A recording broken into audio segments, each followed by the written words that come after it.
friend Mark, he's a great client. I've done a bunch of projects with him. The last project Mark brought down was a Henry J. He says he's got something newer and wilder than anything we've tried so far. You know, I'm very fortunate to be one of Ian's clientele. I like Ian just to let his creativity take over the project, because however radical it becomes, the better it is. Love your weather down here, man. This is gorgeous. Came down from Canada, and he's into the wild stuff. Definitely not into the restoration aspect of things, and that's right up my alley. I can show you this before we actually show you the project to be. Originally, this whole idea came about by a drawing, and he's the only one that I can think of that could actually pull this one off. He said it was a Volkswagen. It's a Volkswagen. Shows me this drawing of this pretty wild cartoon hot rod. I'm all on board. So it's like a front-engine Volkswagen bus hot rod thing. Just like the Ed Roth monster cars, this is right in that vein. It's just a new style on it. And I think pushing it forward is always really cool. So I was excited to see what Mark had in the trailer. This isn't like the last thing I brought you. Okay. It's in a little more disrepair. It's a mighty short Volkswagen you got there. It was not what I expected.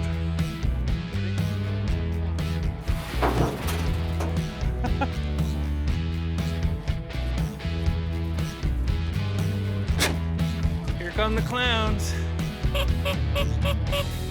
Must have been a rare factory option. Mark pulls out this shortened VW bus and just a ton of other random parts from the trailer. The drivetrain on this thing is, it's out of a 1965 AMC Rambler. You know, very unique, you know, you don't find them anywhere. A fine piece of machinery. This engine looks pretty rough, but Mark says it's a runner. I don't mind seeing a crusty old engine. It's all about what's happening inside. I know we can clean and paint it. Well, somebody stepped the chassis down pretty good. This came off a 34 Plymouth rat rod that I had bought. So I thought, well, let's throw AMC running gear in a Plymouth frame, and then now we're gonna put a Volkswagen body on it. You know, let's mix up all the... I like having clients that are all on board. You know, they think I can accomplish anything. Unfortunately for me, the anything gets wilder and wilder. The big challenge is to make it look like the drawing. The stuff Mark's pulled out of the truck looks nothing like what we're going for.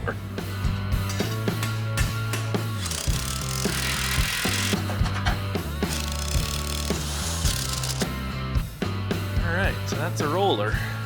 I was really looking forward to just doing the creative, aesthetic portion of this build. After the situation with the chassis revealed itself, it's like I gotta start from scratch. I'm gonna cut this chassis up, man. It's the only way around it. So we're on to plan B. The frame is bent. My idea is to use the existing components in the chassis, fit them up around this engine in a proportion that looks most like the drawing.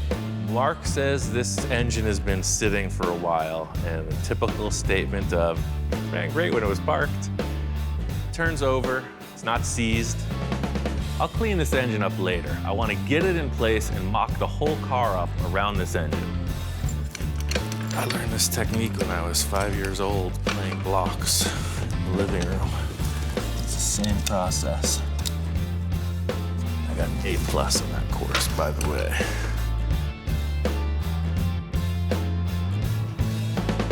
I cut up this van for a project I just finished. We only used the chassis and the mechanical components. I cut the whole rig in half. While I was doing that, I was thinking ahead to this, and I saved all the sheet metal parts that we're gonna use for this one. So I'm just down to pieces of sheet metal, which is a great starting point. I don't know how much of it I'm gonna use, and that's why I gotta mock it up. So according to our schematic, there's a large hole burrowed straight through the center of the donor vehicle, and then is inserted up to the valve covers on the engine. Let's try that. I'm always really excited about a project for the first few days because that's when all the inspired stuff happens. The fun part is just the possibilities of it. You know, at this point, it's just a blank canvas and I can go in any direction I want. That's really the spice of the whole project, is figuring out what you're gonna do.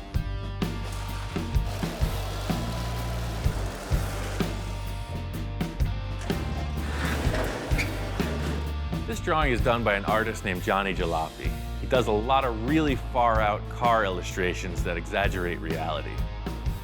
So my challenge is to take these proportions and the flavor of his drawing and transfer it into three-dimensional steel. The whole thing in starting off is just getting the parts physically on the floor, see what their dimensions are. I have a feeling this project is going to be all about proportion, and there's nothing resembling typical car proportions that I could see so far. See, already we're off. See, this is showing a short wheelbase, the tire intersecting the corner of that door. So you can see the tire should be as tall as that handle and come way forward. Mark brought this set of white wall tires. A tall, skinny white wall would be the best option, and they're just really hard to find. Mark has these two, and I'm gonna try to make them work. What I'm trying to do is make this tire look as big as possible, and the only way I'm gonna get that is making that body smaller.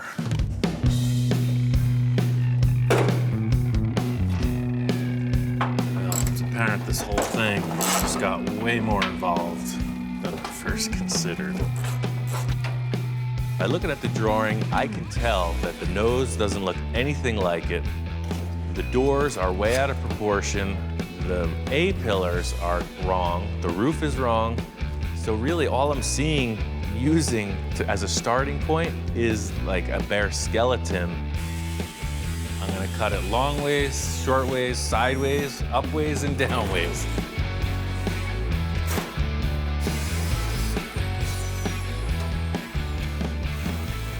Well, the whole thing with this chassis is it's set up as like a T-bucket hot rod.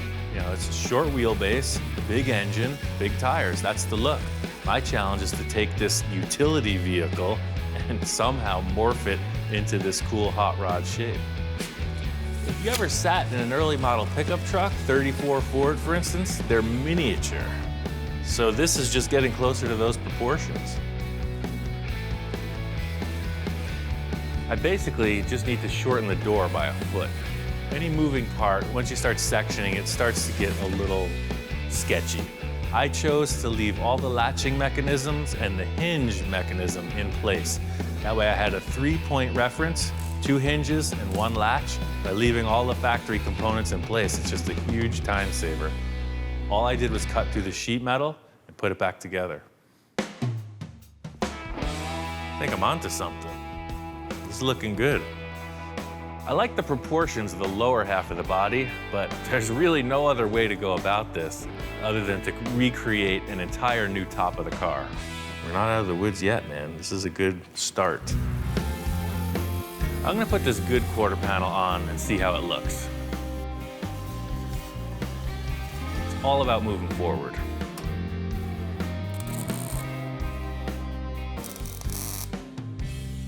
You can take that to the bank.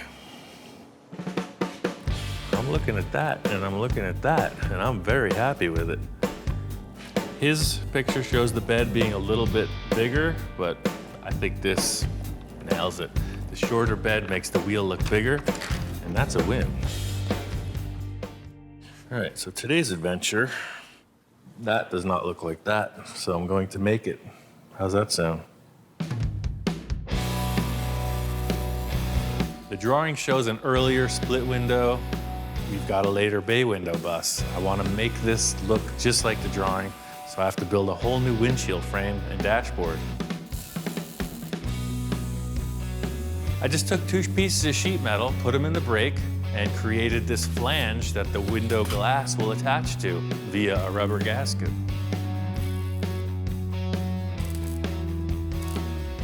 Next, I made some cardboard templates that'll represent the glass. Then, I built the top and center of the frame.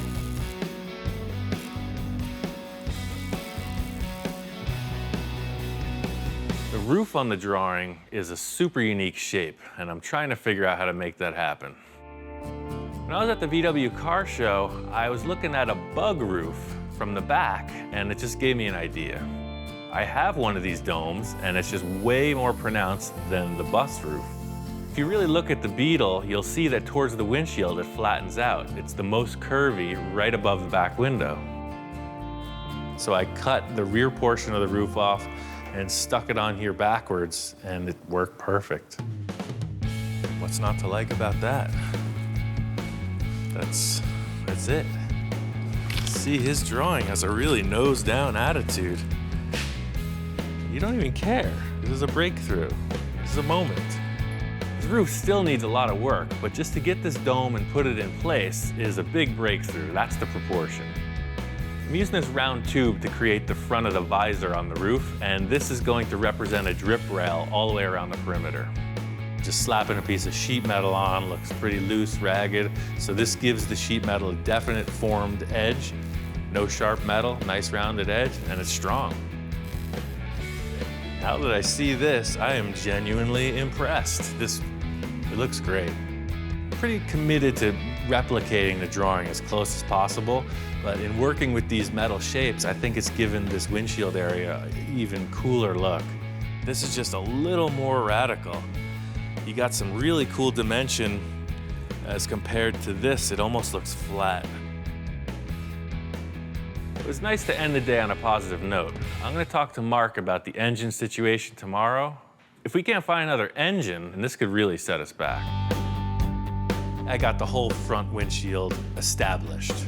The next big challenge is the rear portion of the cab. The drawing doesn't really show what's going on back here, so I'm leaving that open to my interpretation. I got a cool idea where I'm going to utilize the rear tailgate of the van and split it in half and make two.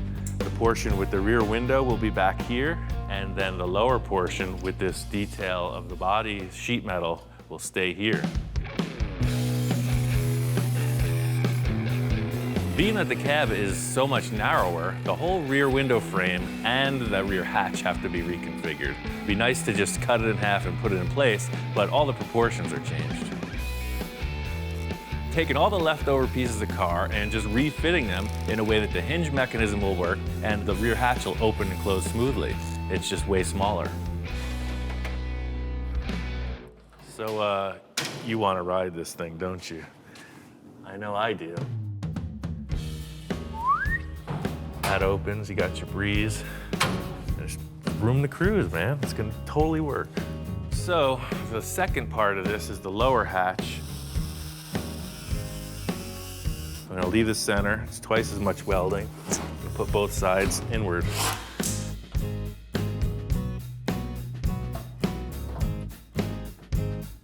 This is gonna be a tough one to let go.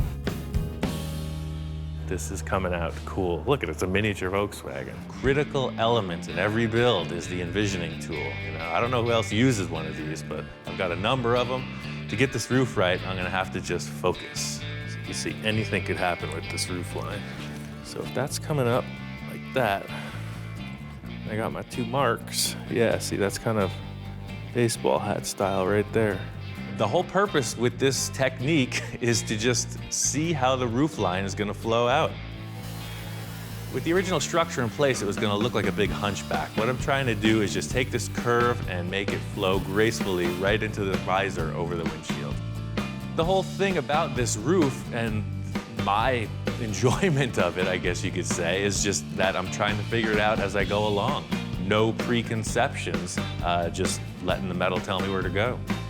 Thought I was gonna use this piece of the old van roof, but it was it's a lot less of a radius than I had anticipated. See, they put this little ridge and then the roof really just flattened out. I need to carry that up all the way to here. I was gonna make one. So the rear portion of the roof is gonna be scratch built. I'm gonna use the slip roller, set it up with a curve, just kind of hand form it into shape and weld it on. Hey look, it's gonna work. So to tie together the whole rear of the roof, it was the same story as the front, just a piece of round tube, just made two corners and then a center section. Each time I join the tube, I'm putting a little sleeve inside. Just helps you line everything up, tack it in place, and just move around the perimeter of the roof. This roof's got to be symmetrical, so I'm just starting with the center portion to get that arch going over the top.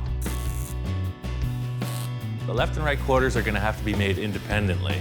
It's a really complex shape on each side, and keeping them symmetrical is the goal. This is like a giant puzzle, you know, and you don't realize what the puzzle looks like until the pieces are mostly into place and you still got some loose holes to fill in. Sometimes my dyslexia comes into play pretty well.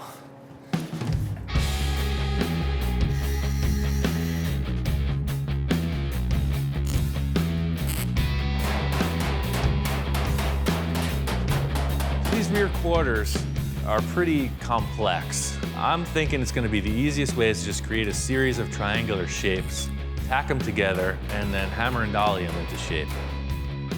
So this metalwork looks pretty raw. It's got a lot of welds. That's just characteristic of this fast-paced work I'm doing.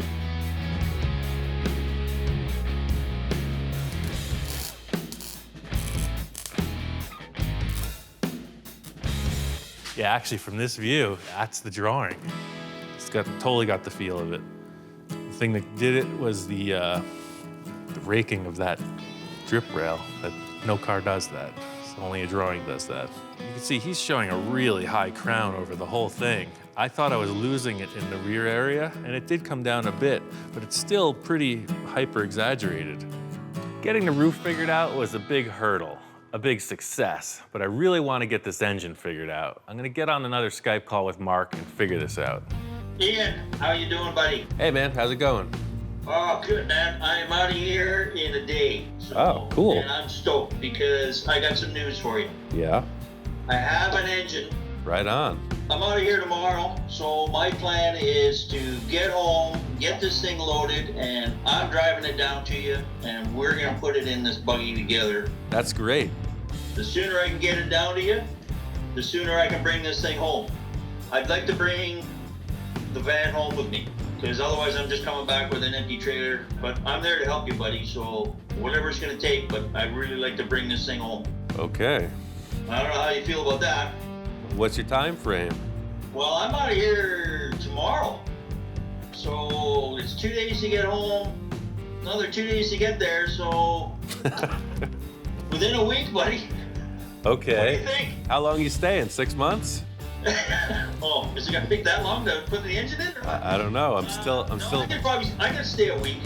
Okay. You can do it? I know you can. Oh, I could do anything. Yeah, sure. I thought I was making good progress on this, but Mark tells me he's gonna be here in a week, and he wants to take it home with him. I got a lot to do to wrap this thing up, and only a little time to do it. Even though the fabrication is not 100% finished, I needed to get this filler on here, compare it to the drawing, and just see where they're at. Just getting this thing skinned out so that it has its final appearance is a huge hurdle. Have to get finished with the last few elements of fabrication, firstly being the dashboard. I slept with this under my pillow last night, and I thought that I saw something in the dashboard. The drawing isn't very revealing on what the interior of the thing looks like, but I see this little bulge in the line of the dashboard, so I just want to incorporate that element. I'm all about just making things go quickly. So instead of forming something to be the dashboard, I got a pile of stuff, and I think I could find what I need in there. I just need to get away from this bodywork for a while. So instead of standing here in the same spot, I'm gonna move over 10 feet and dig a hole under the table. Something like that. This is a piece of a semi-truck exhaust. I'm thinking the dashboard's gonna be a semicircle, so any tubular shape. It could be a muffler, could be an exhaust pipe, who knows? I got tons of round metal shapes, and if I can find one I can cut apart, I just put it back together. I think this tube will be perfect for the dashboard. As long as it's long enough, I can split it in half. The idea is cut this thing in half, then I have twice the linear footage, mock it up in the body and see where I need to splice it.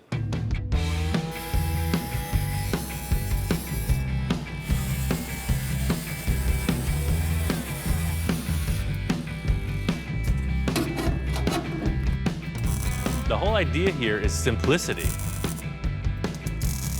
It's just gonna be a rounded shape for the dashboard, and then an element in the center that represents that curve in the drawing. This looks kind of cool, but I think it just looked better with a larger diameter. Just make a pretty good dog bowl, huh? Single serving, muzzle, Come on, muzzle.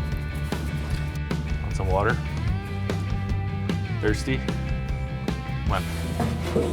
Went to fill the dog's water bowl and I had an epiphany. Wait a second.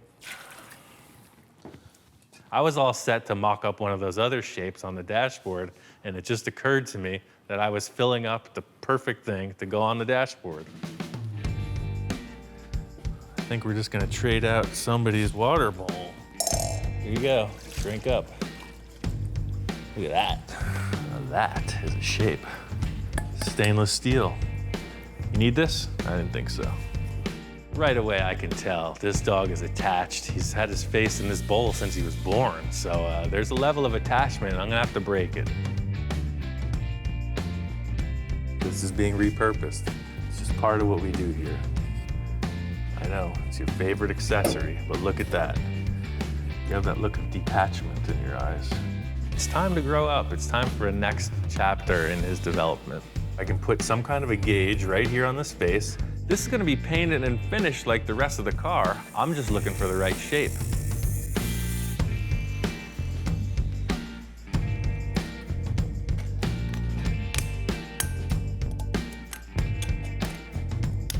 Don't look so concerned, man. I'll get you another one. As soon as I put a weld on this thing, you know, the aroma was coming out. He could smell his saliva just roasting, and I could tell he knew something was up. You know, I'd have to taper him off, talk him down, but he came through all right. The dashboard is a really cool element, and I just want it to look finished. I had these other little shapes that were for some water filter project. They're just little domes.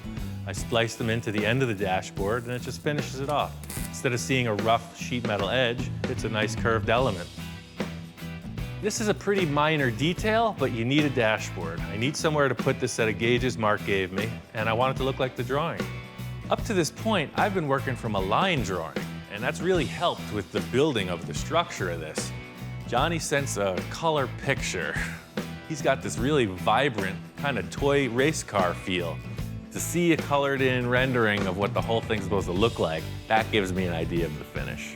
I got this Cruise Night blue metallic from Eastwood, and I added some blue metal flake on top of it. I want to finish the dashboard and paint it first, just to see how it looks. This dashboard is just one hurdle along the way. This is a marathon. Seeing the color rendering of the car really made me want to make this paint job nice. The whole idea with a finished paint job is that it's mirror straight. The easiest spots to pick out are your long, flat panels. Second thing is all your edges is just trying to get these lines razor straight. This portion of the process is really something that I've been fixated on because it takes the metalwork to the whole next level. You can do great metalwork and everything, but it's always gonna need this type of finish. The better metalwork you do, the less filler you're gonna need. I got this 3M Platinum Plus body filler, and it lays out like nothing I've ever used. It's totally smooth, there's no air bubbles in it, and it sands really easy. Once I got the body work done, I was ready to move on to paint it. In an effort to stay true to the drawing, I had a guy who does stickers scan this into his machine and cut them out on his vinyl sticker cutter thinger. The whole thing with this project is proportion. If I just stuck a generic number 5 on the side, it wouldn't look like the drawing. So just like the rest of it, I'm gonna try to tailor this graphic on the door so that it fits the proportion of the vehicle, and I think that's just gonna nail it. I'm gonna use this template and make a stencil to paint the graphic on the car. It's basically a 3-color design, so I need to mask it off for that. I've been talking back and forth with Johnny all throughout the progress of this. When he sent me the color drawing of this thing, I could tell he's really pumped. I could never imagine anybody taking a drawing of mine and building it in real life. Of course, it's a dream. You know, those are the things you hear of the legends did that stuff. You know, the Ross, the Barris, you know, guys like that. Those are guys that took creation from a paper and made him a moving machine that turned into these entities on their own. When I first heard about it, one of my friends on Facebook had messaged me that he saw on Ian's page a post with a picture of my drawing saying, you gotta give the people what they want. I sent Johnny a message, told him, hey, we're gonna build this thing. What do you think? And at that moment, I was like, really?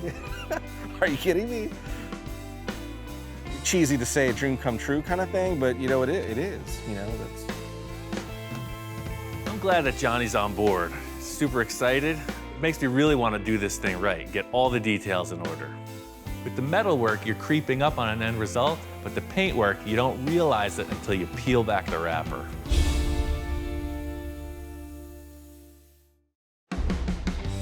The whole thing with paint work is it's all setup time. Just like with the block sanding, this graphic takes a ton of time to lay out with the tape work. You don't realize the reward until you peel back the tape, so it's all prep in any paint job. That looks great. The 5 is definitely bigger than the original one, and it looks like the drawing. I'm stoked. Getting this tape peeled back, I could see that all the work I did with the razor blade and fastening the tape to the door came out with a really good result. Yeah, look at that. Looks like a giant cartoon. Seeing this thing come from just a pile of parts to where it's progressed to now makes me just want to keep on pushing, make this thing into a full custom show car.